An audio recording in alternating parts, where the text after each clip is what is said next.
So, Mwalimu, now we want to get your experience at Kibabii. Yeah, in my teaching career. Yes. Yeah, I had said that I reported on 2nd of March 1992, being posted there by the Teacher Service Commission after completing my Bachelor of Education degree at Moi University, Bachelor of Education Arts. I was actually doing mathematics, and that time they allowed us to train in math. So I was doing what they were calling double mathematics. Yeah, so Teacher Service Commission posted me to teach math. You know, when a teacher is being posted, TSC gives 2 subjects for secondary school. But for me, it was math, because I had so much passion for math. Yeah, so when I reported on 2nd, the school was on half term. The headmaster was in the office.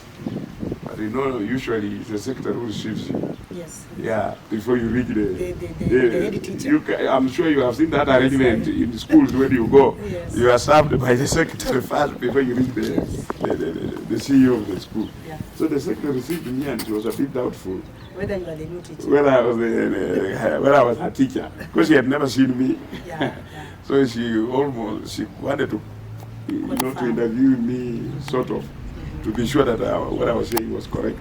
Because what came quickly to my mind was that maybe I was a beggar. Because I had a tricycle which I had parked outside. I lighted, put on sandals in my hands and crawled into the office. So I ended, I was crawling. So you know when somebody comes in crawling, what quickly comes to your mind is that asking for help. Yes. Yeah, and in fact, I have been very challenged with the same today. Commonly when people see somebody disabled, because I was in town today and they wanted to withdraw money, just opposite Cooperative Bank. There's some cyber, there is some M-Pesa shop. That's just opposite the mosque. Yes, but there is a big pump there and some, what do I call it, some trade. So I could not cross and reach the counter. So I was beckoning that man, I wanted to withdraw money. But according to him, he imagined I was begging. I said, no, I want to withdraw money. I'm not begging for money. So that's the same thing I felt. So then when he came and slapped me and I withdrew, I wanted to withdraw money and pay it at the back. So I faced that challenge. The secretary thought I was begging. He said, no, I've been posted here by Teacher Service Commission. Allow me to see the headmaster, who likely was in. So that's when I proceeded on seeing the headmaster. He also had a challenge. Why? Because he also saw me crawling. And when explaining, he was not getting what I was saying. In fact, he initially extended his hand into the pocket and pulled out a small note. He thought I wanted money. So to get cleared of the case. Quickly. Yeah, quickly. But I said, no, Madam, we have been sent here by TSC. This is my home from now. Yes. I'm so and so. Been sent to teach mathematics. And actually, a teacher of math had left and gone to work with the National Museums of Kenya. God raised his soul in peace. It was called Pius Namachanja, who later became an ambassador. Imagine, he's the one who had left, so I was replacing him. So they let Raphael Wesonga. Raphael Wesonga. That was the man. He told me, go home. Wait from there as we arrange for your movement here. And actually said he was arranging so that I get my property gets transported to school using the school bus. I waited for 2 weeks. He was not coming back to you. He was not getting back to me. We didn't have mobile phones then. I went for a booth, tried to call where we used to coins, and reached him. I told him, I'm waiting, what is up? I think that's when he got challenged and went to inform teachers. Because you see, communication with the employer is only done with the CEO. So the teachers didn't know. But for him, he knew a teacher had been sent there of a certain nature. So he went to ask the teachers, inform them about my issue. And the teachers told him, hey, let him report. He worked here. He learned here. So they had your history? Yes, they had my story because it was not there then. Told him if he made it as a student, how much more as a teacher? As a teacher. A privileged teacher. That made him wake up also in his mind and he quickly arranged for my reporting. So that's when I reported. After teaching for a short while, let me tell you, God is amazing. I had done my work so well. I had taught on board at Bokoli Boys. There was a problem with a math teacher at Bokoli Boys. You know what happened? colluded with the PD in Kakamega, and I was poached from Kibabii to Bokoli. On realizing that, Wesonga wrote back to the employer and said, no. He said, unless you give me an equivalent of Mr. Lihru, he was not ready to release me. Now, Mwalimu, yes. This is the same Mr. Wesonga who was apprehensive about having you. Yes. Now he can't let you go. He can't let me go. He could not let me go. Yeah. Because he had tested my service. And I remember, I think one night, when there was a blackout in the school, he found I was just among our students. You know, when there's darkness, students are prone to mischief. Yeah. But you see, when there is a presence of a teacher, they will always behave where they behave. Yeah. So I think he had seen me like that. He had seen me come to teach even at odd times. That time we were not even getting motivation money. These days I hear teachers. You have to be motivated before you teach. But for me it was innate. Yes. It was just in me to teach. Yeah. So I taught. And when I taught, my boys were happy. Yeah, they were happy. And I think he saw the service. Yes. I was rendering with that. So Mwalimu, I want to understand. Yes. Because when you were teaching, you needed to use the blackboard. Yes. How are you managing that? It's a very easy thing. You know, the floor is level, it is smooth. So with the wheelchair, particularly on a flat surface, it's very easy to move around. Okay. If there was a chalkboard here, when you use a pen, I would go straight for you. Okay. You just write. I can write very well. The topic, the date, the subtopic. I done teaching practice. What do you mean? And I had passed. So it was not a challenge? That was not a challenge. Okay. In fact, I started teaching on board before I went to train. Nowadays, when you finish the A-level, no opportunities were there for you. They needed you. Actually, I remember even after A-level, the treasurer of Chebo Secondary School just came to look for me. They wanted a teacher at school. So I had been doing it. Before I even started training. Before you became a real teacher. Before I became a professional teacher. I had already started doing it. So, Mwalimu, I wanted to understand. Yes. So, can we say that all your teaching life, you are in Kibabii? Or did you at some point get transferred to another school? I was never transferred. I taught on board after A-level at Cheboshi. Taught on board at Kibuku Secondary School, on board. Then taught on board at Bokoli during breaks at university. Then taught at Lihru during my teaching practice. But when I was posted officially by a Teacher Service Commission, I never left Kibabii. I've already given you the first instance. Yes. I was transferred to Bokoli without it never worked. It never worked. My principals stuck on me. I was transferred a second time to Kuya Girls. That was on promotion to be head of department of mathematics. But my principal, the very Wesonga now, we had the issue with me now. He said he was not ready to release me. Instead, he wrote to the employer asking the employer to give me a different department. So I was given careers, retained in the same school. So my entire teaching career professionally was at St. Mary Boys High School. So how now did you from Kibabii? Yes. Now we can now say you are a son of Kibabii. Yes. So from Kibabii, how did you now cross the borders or the fence? How did you jump the fence to Kibabii University? Because while at Kibabii I had done good work. Yes. I rose in ranks. Yes. Because when I was at Kibabii, I was immediately I arrived, I was made patron, I was made class teacher. Actually, this teacher was on the staff who was my teacher at A-level. Yes. So when she saw me, she quickly gave me responsibilities. She made me a class teacher. She handed over her class to me, handed over the patronage of the Christian. So I was a class teacher. I was a careers master. I became guidance and counseling master. I became assistant director of studies, then director of studies. And in 2008, I rose and became the deputy principal of the school. Yes. Rose through the ranks. Yeah, I rose through the ranks. Yes. And with good performance. Yes. And I still remember, so I served as deputy from 2008. And in 2011, 2011, there were wonders in my research. We got so many A's in mathematics. And the school raised the highest index ever. And really the media was looking for this Kibabii. What is happening? What is happening in Kibabii? In the Kibabii boys. Are they stealing exams? Are they? What is happening? And when they came over, one of the people they quickly spotted was me. I was looking for the deputy. Say, hey, the deputy in a wheelchair. Yeah. So that coverage was done by KTN, and it went all over the country and beyond. So it is at that stage that opportunity opened up for me to transition now to Kibabii University. Yes. Because I had scored high. So it was purely on merit? Yes, it was purely on merit. Yes. I had scored highly. Yes, I had scored highly. And that performance was really stylish. So an opportunity availed itself here. There was an advert which I applied for. Actually, they advertised they wanted to get a deputy registrar, academic affairs. So I did the application. And we came to do interviews. Yeah, and that was in 2014. So in January, thereabout, was it late December? Right, January, late December 2014. They got a call saying that your application was successful.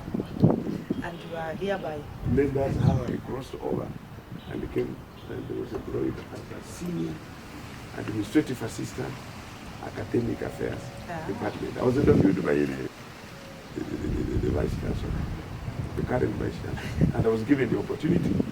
So I started serving in academic affairs department. So in the university we have the academia and we have the administration. So I was absorbed in the administration to serve as a senior administrative assistant. And I'm still in the administrative wing to date. Mwalimu, your story is sterling. Yes. It is a story of excellence. Yes. And it is a story that gives hope to people who think they can't do it. And I think your story is a story that needs to be told and retold, so that it can touch a child somewhere who thinks that by their incapabilities, it is no longer an incapability. It's just being able differently, because you have actually exhibited that. And apart from being a teacher, a career teacher, a professional teacher, what else? Because I see people calling you Pastor, Bishop. Apart from that, what else do you do? Many things. Many things. Of course, I have not talked about my social life. I'm a father. Yes. I'm married. Yes. To one wife. She's called Emily. Yeah. And they have 4 children. Yes. 2 boys, 2 girls. My last one is doing Form 4 this year.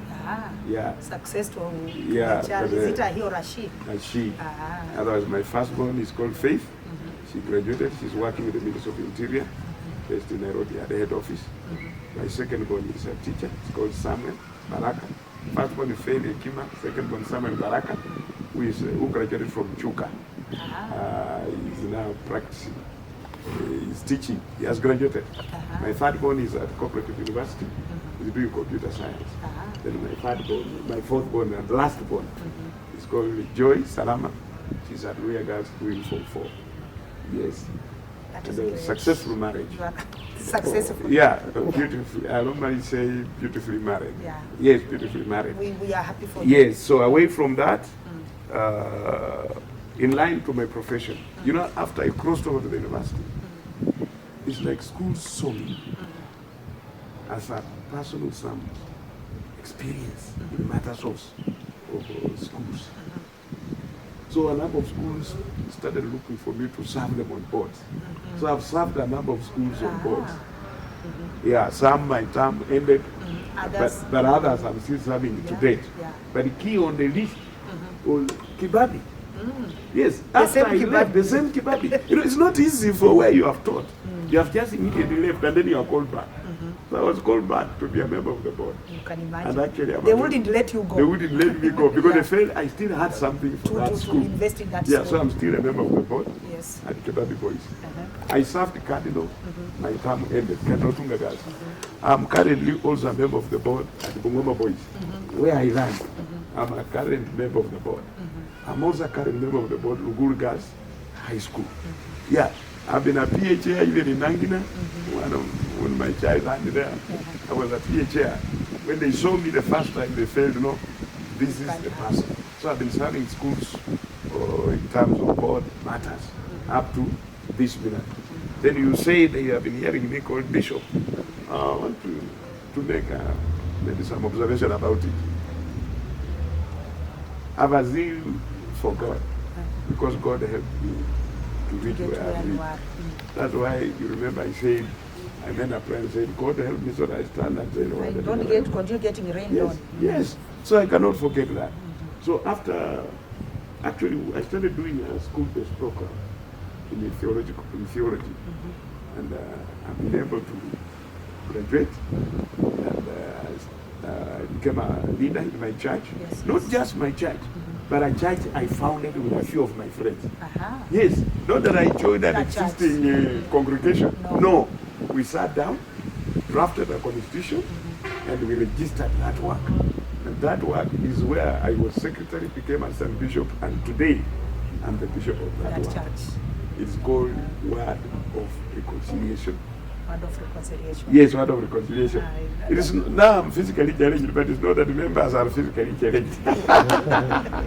So I think this is a very interesting story. Yeah, it's an inspiration story. In fact, I'm an officiator of marriages. Yeah. Even this Saturday. You are a commissioner. I will be in the official regalia, giving somebody a wife and somebody a husband. Yeah. Yes, so I do that. So I think that is great. Yes. It is a story that really encourages. Yes.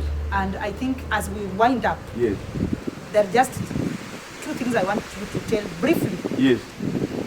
We are a people of culture. Yes. In Bukus we have got so many cultures. Yes. I just want you to tell me one thing about the male circumcision in the Bukusu. Yes.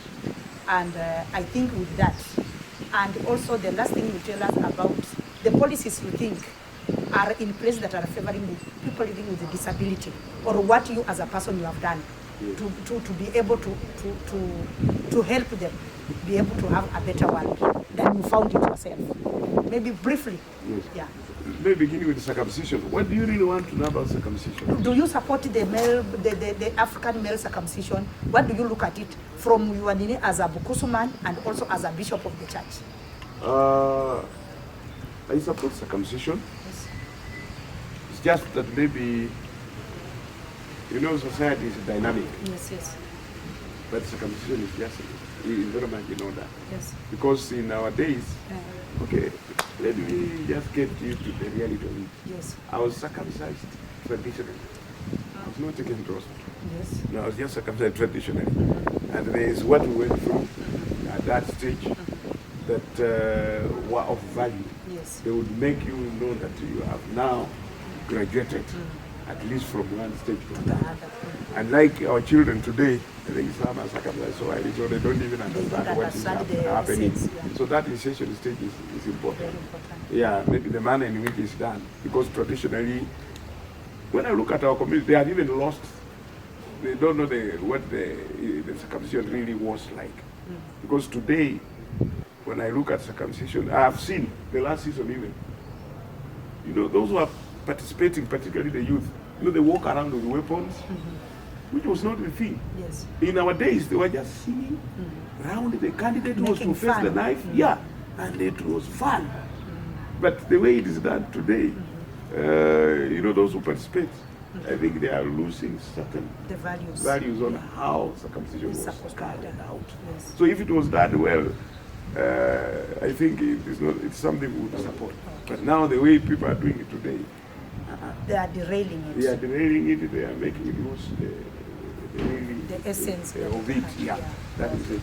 Yeah, and from a Christian perspective, because circumcision has its own value, even health-wise. So let it go on, but in a better environment. Yeah. You had asked. As we finish. Yes, you had asked about what are your take on disability?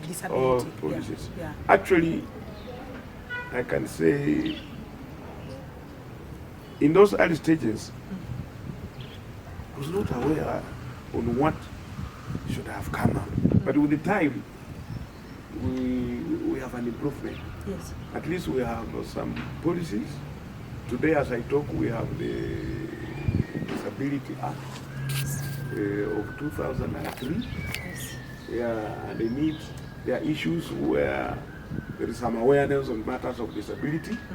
There are some policies that at least I can say, even as an individual, at least have helped me in making my life be improved. Yes. Like now, issues of infrastructure, you know, they must be friendly. Yes. And I know not all institutions have observed, but at least that awareness and it being a policy, it is making at least you know, infrastructure when they are doing buildings to be a bit friendly.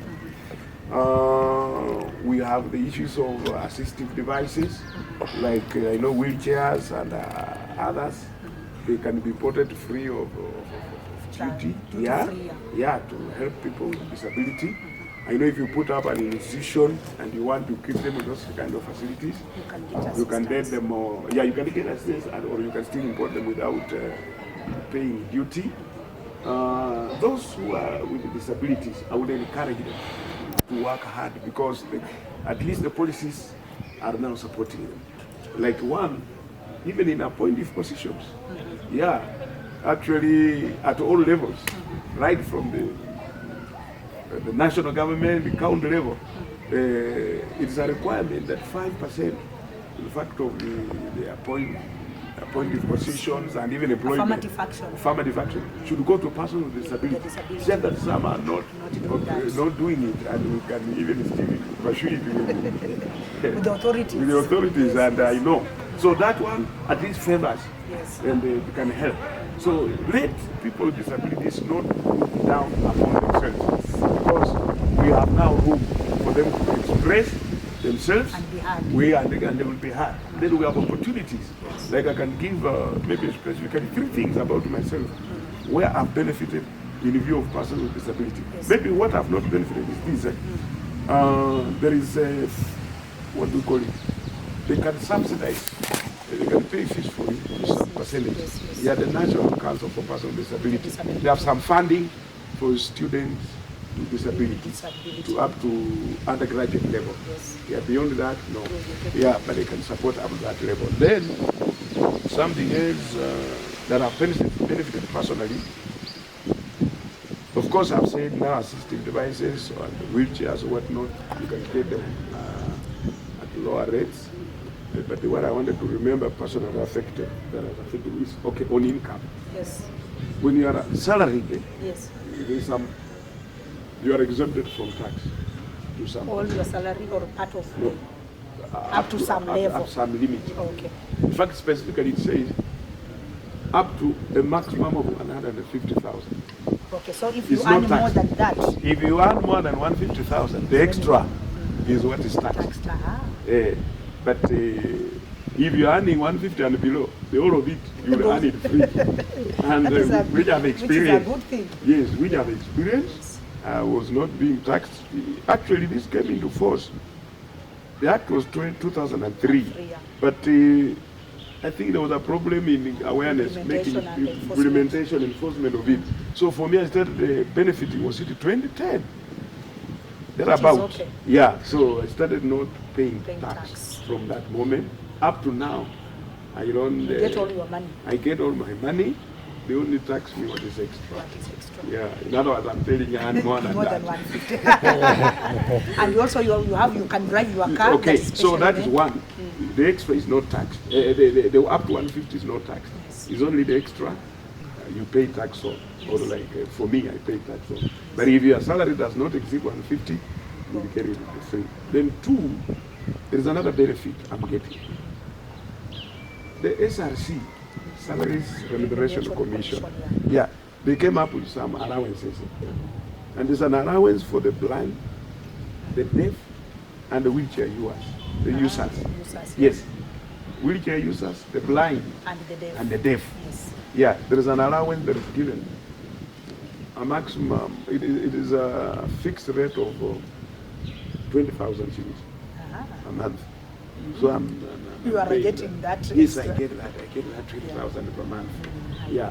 Yeah. Then there is, you can import a vehicle free of duty. Yeah. Like the vehicle I'm driving, I just got it Special from one. Japan, direct. Even I've done that before another vehicle I have. You import free of duty. Yeah. Because when you look at the values of cars here in Kenya, it's high. And Because it's of the duty. Yeah, but when you don't pay duty, you'll get it at half price. So that is something I enjoy. So I would encourage that there is more opportunities for people with disability to operate more comfortably than what those who have been there before gone through. That is true. The environment to me is also improved. They have better conditions. Yeah, in fact, there is a teacher who I was talking to and told me that even the TSC has introduced ADAS to teachers, especially teachers who are living with disability, who are blind, and they are in regular programs. You employ an aider.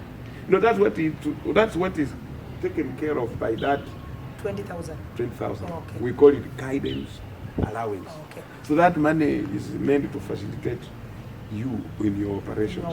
Maybe I need somebody to push you. You are right in town, you have nobody to help you, or you can have somebody permanently to operate with. It's actually meant to make it easy for you. Yes. So it's called guidance allowance. Initially it was 15,000, but later on it was improved. Because of the cost of living. It also moved to 20,000. Thank you very much, Mwalimu. Yes. It has been so enlightening. Yes. It has been so informative. Thank you. And it's a story that we have really been wanting to hear. Yes. And I think anybody out there will see that it is a story of resilience. Yes. You have not here by pity. No. But by power and right. Yeah, right. So thank you very much. Yes. It has been a pleasure. Yes. Unless you have got a parting shot. Yeah, so I was saying, disability is not inability. Yes. And let's not just look at a person like me.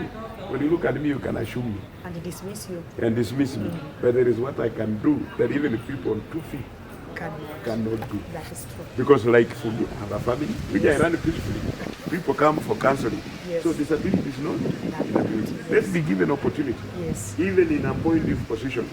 Like I know I've been seeing people have disability groups going to court. Just because maybe the county government is coming up, they are not imagining like people with disability can also offer service in this county government. Yes. Let's be given opportunity in the county government, in the national government, and in the other arena. Yes, we can serve and just like others, or even better in some situations. Thank you very much. Thank you, madam. Thank you so much, Mwalimu. Welcome. It has been a pleasure. Thank you. God bless. You so much. God bless. So guys, that was our time at Kibabii University with Wafula Lihru, the administrator in the university, who has really broken the ceiling to be where he is today. If you want to learn more about him or hear his story, subscribe to Culture Hub TV so that you can be able to follow us and other stories. Subscribe, share, and be able to view our videos. And if you think there's anybody who we need to reach out, the story we need to hear, the person we need to listen to, please reach out to us and we shall be able to follow it up. Thank you very much.